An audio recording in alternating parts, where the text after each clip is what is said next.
I'm going to skip the fanfare and the intro and the music today, and I wanted to come with you with something that's been in my head, and I wonder if it's in your head too. So I'm, I'm working, I'm doing my thing. Emails are going off, notifications coming in, even text messages coming in. Uh, hey, this organization is looking for a speaker or trainer. Would you like to be a speaker or trainer with them? Hey, this organization is putting a group of people together. Hey, we're putting together this thing. We think you'd be great for it. And it hits me. Why does everybody want me to be in their thing?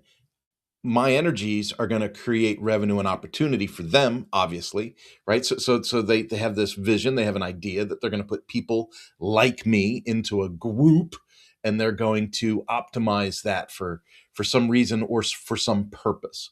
For instance, I'm John Maxwell certified. I've been John Maxwell certified since 2016. I use the content all the time, but I've never actually grown, a John Maxwell training organization. I have always just been Kurt with Manana No Mas.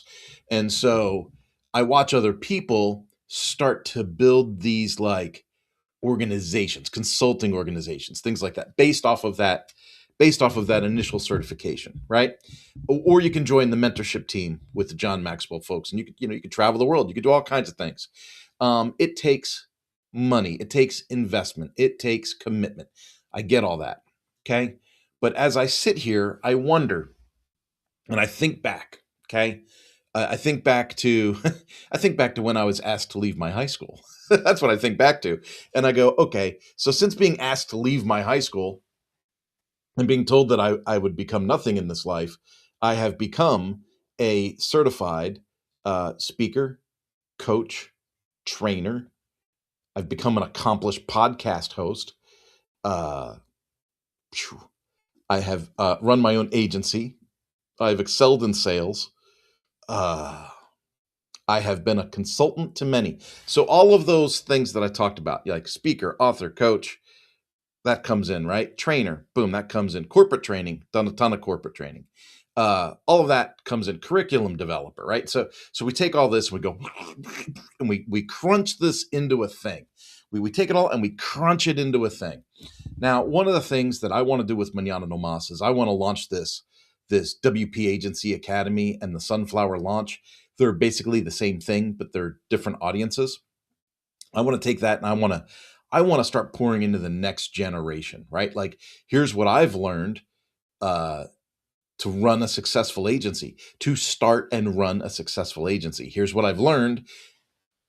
Come through our apprenticeship program, and you can gain this wisdom and knowledge so that you don't have to figure it out the hard way. School isn't teaching this stuff. And how do I know that? Because I've spoke at the schools.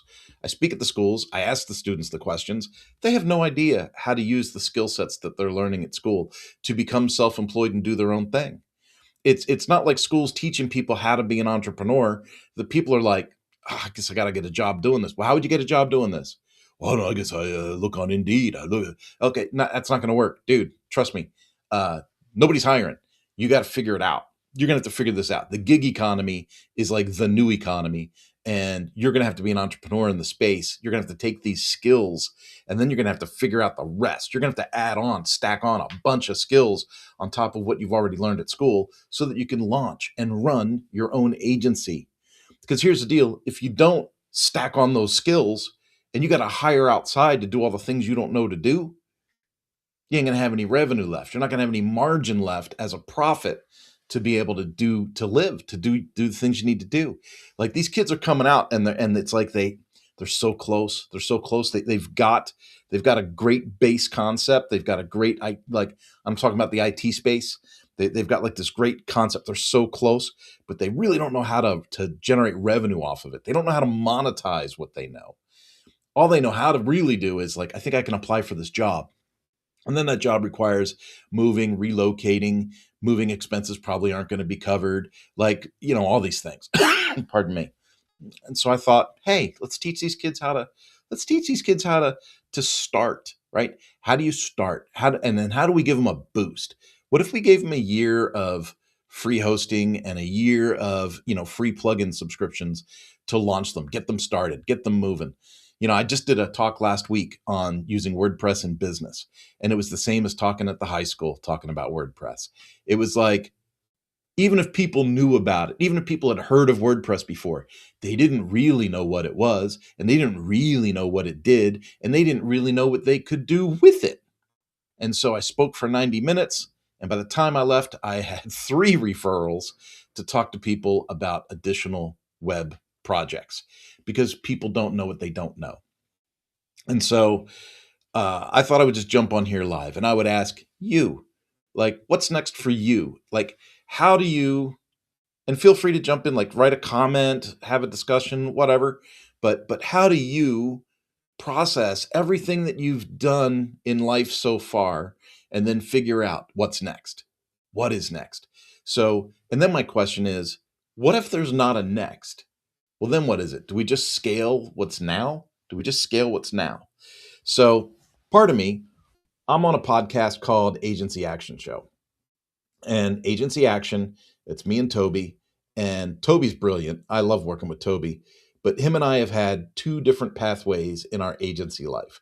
I have typically used contractors. So I've been the project manager. I do all the customer facing stuff. When I take in jobs, if it's a job that I feel comfortable letting other people do, I contact one of the people on my team and I say, hey, here's our next project. Here's how I need you to execute this. And then I project manage that. And then I just, make sure it gets done on time. I proof it to make sure it's done correctly. And then we deliver that to the client. Okay. That's my model. Toby runs a different model. He runs like an actual agency where he has staff, he has employees, and he has people that do sales, that do invoicing, he could have a customer come and go through his business and not even see it. That is a real business, right? And so I've had those thoughts too. I've had those thoughts where I go, you know what? Maybe instead of the apprentice program, maybe I just hire these kids straight out of high school, the ones that don't want to go to college. Maybe I just hire them straight out of high school and I run them as employees, but like an apprentice program. And then I meet with them, after the first year, we sit down and we kind of do that, I wouldn't call it like an evaluation, but it would be an evaluation. I would sit and say, okay, here's the things that you've done with me. You've attended client meetings. You've been part of a negotiation. You've done a proposal. You've done invoicing. I'm just going to ask you, do you want to stay employed or do you want help starting your own agency? Like, how cool would that be to help pay it forward and get these people launched? People think I'm crazy because I want to help other people find success in the same space that I'm trying to find success in. And, there's millions of websites out there that need to get made. There's millions of businesses that need consulting. And so I'm not taking food off my own table to grow a younger generation up through this process. If we don't embrace youth and help them find their way up, if we don't give them a hand up, things aren't going to go well, right? And so I'm totally in on that. But I'd like to know what your thoughts are, right? I'd like to know what your thoughts are. I'm sitting here now, beginning of 26, and I'm starting to see a lot of movement. I'm starting to see things really starting to happen. Now, is it because of the podcasts, the public speaking, the publishing, different mentions and different things? We're starting to get some subscribers on our YouTube channel. Like, not a lot, but we were locked in at like 72 subscribers for the longest time. I had 72 subscribers for the longest time, hundreds of videos, 72 subscribers. And now we're at like 106 or 107 or something like that, right? And so but that all came in like the last 3 months. So there's some momentum coming, and I have to like pay attention. I have to focus on, okay, where is this coming from? Where is this traffic coming from? What's the intention of this traffic? And then how do we leverage, how do we use the idea of product market fit to best answer what people are asking for from us and provide it? And sometimes the us is me. Okay. That's the one thing about being an entrepreneur. Sometimes you think in terms of us, the company, the team. What do we provide? And other times you have to think about it as a me. So I'm in this weird position now, right? I'm kind of sitting here thinking, okay, Is it that people would really benefit the best from me doing consulting? What if I put a local thing together and I said, "Hey, it's like a membership. It's like a I hate saying mastermind because I think that's overplayed now, but we're gonna have this group. We're gonna have a peer group put together, different businesses, and we're gonna go to each other's businesses, and we're gonna like spend a day at each other's businesses, through the course of a few months, right? Like spread it out, but you spend a day, and as businesses, we take a look at each other's processes, and then we go, okay, here's some time that we noticed was getting inefficiently used by staff over here. Here's a way that some of your inventory is getting lost. I spoke to a business last week. They're in the food business and they're like, how do I properly inventory the food for my kitchen? People don't realize how hard that is. That's an immensely difficult thing to come up with. Now, people that run restaurants like a Subway store, that they'll say, "Oh no, it's simple because you're going to rotate the inventory." Okay, but I'm talking more like let's say it's a tavern, let's say it's a bar, let's say it's a place that makes tacos, right?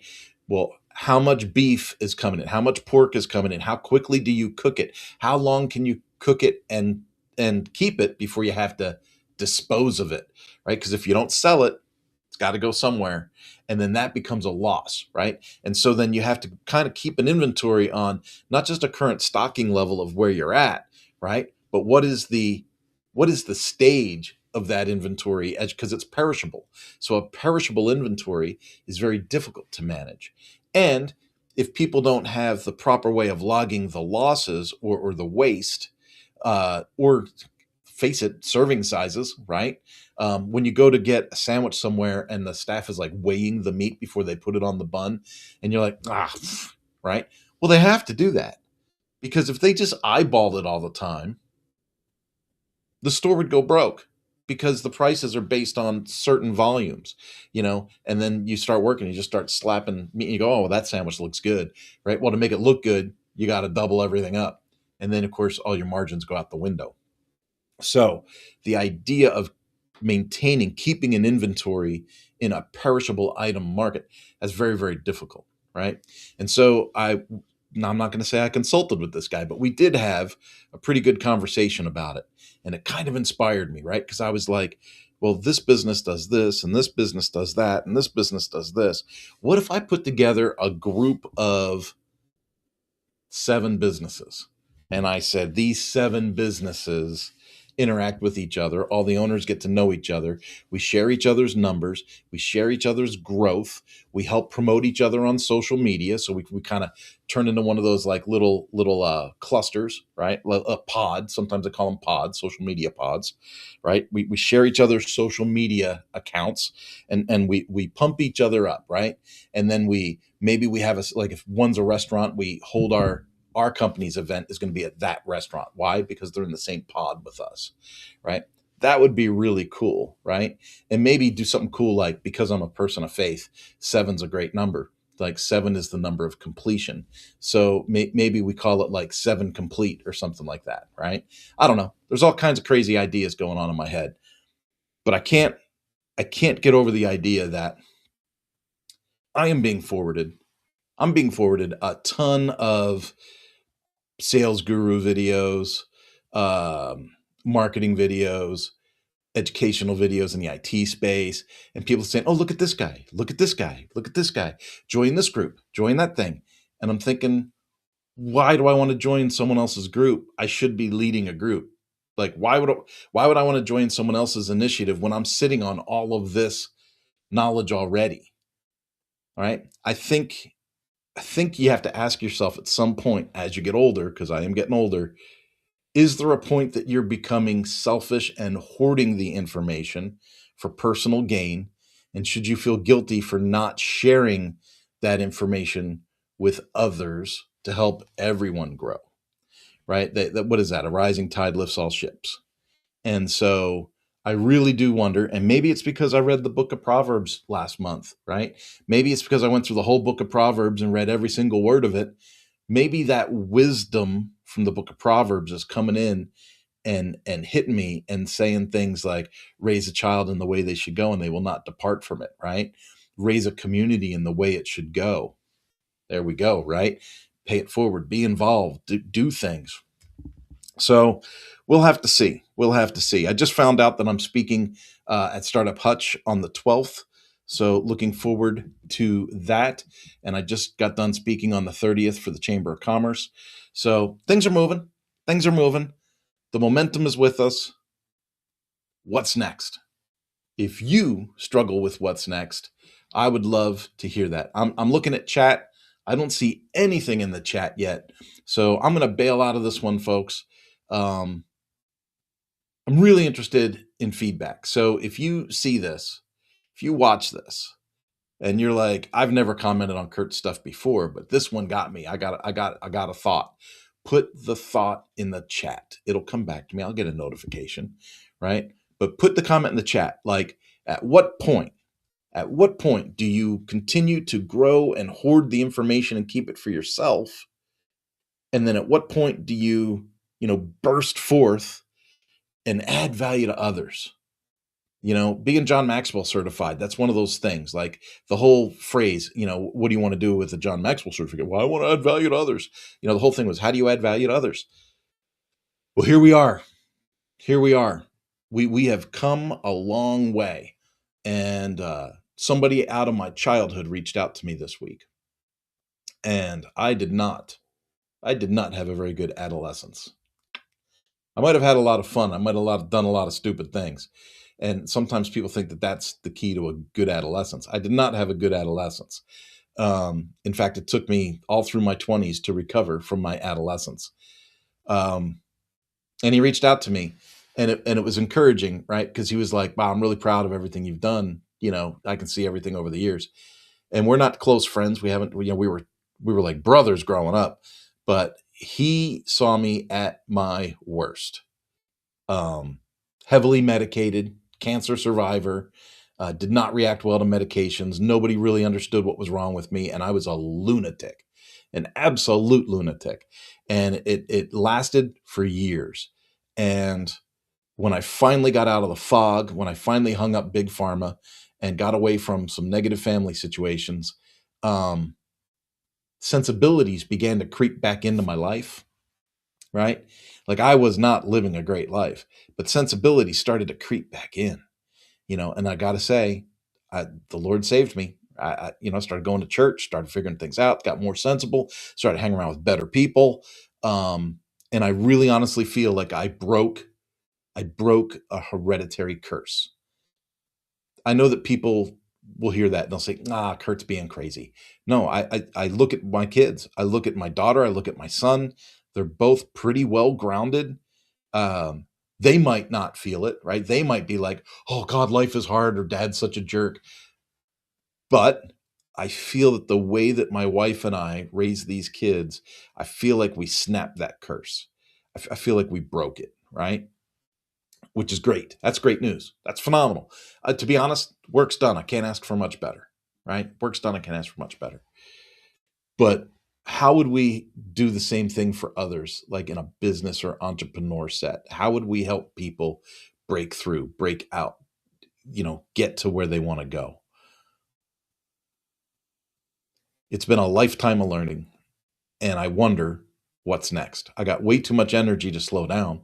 So what's next? Do I just grow the business? That's kind of where I get locked up. Okay. Do I just grow the business? I could grow the business. And when it's financially solvent, where I can kind of unplug a little, maybe hire some people the way Toby has, maybe I can unplug a little bit and then take that revenue and pay it forward and run some clinics and do some things that's out of pocket instead of always trying to put things together, with help. Maybe I just need to do it on my own. I don't know. Folks, I'm talking in circles now, so I'm going to go. I don't see anything in the chat. So if you see this, this is one of those messages where I'm like, if you see this, I want your feedback, right? If you are new to business, would you appreciate like a co-working group of other businesses to work on each other's businesses. I know that sounds like a mastermind, but I'm picturing something different. I'm picturing like it's local, it's regional, you're in with 6 other businesses and you're just doing good work. Just doing good work. You visit each other's businesses, you support each other, and you rally for each other. And yeah, is there going to be a weak suck in the group that needs more attention and help than the others? Yeah. And is there going to be a star in the group that's wondering why he's even in the group? Yeah. Right. But that's the nature of human relationships. And so maybe there's that. Would you appreciate something like that? Or are you getting up there? Are you getting, a little long in the tooth and you're like, man, I agree with Kurt. What's next? Like, I've done this, I've done this, I've done this, I've done this, I've accomplished these things. I've ticked these boxes. So, what's next? Is there a next or is there a scale of all the previous boxes? I used to really think I wanted to be a full time speaker. I love going out and seeing an audience and the energy from an audience and the interaction with an audience. I just love it. Like when I spoke last Friday, it was just great to be in a room full of people and be able to share with people and have a conversation with a group and not lose people, right? Like identify with each person and make sure that the presentation, hits something for each person in the group. That to me is so much fun. It's so dynamic. And I think to myself, that's what I want to do. I want to be a full time speaker. I want to go out and do these things, right?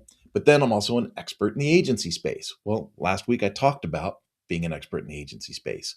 So now I've married two passions together. And wasn't that great? Wasn't that great? Right? So I don't know. I'm in circles now. I'm going to go. Have yourself a good one. I want your feedback.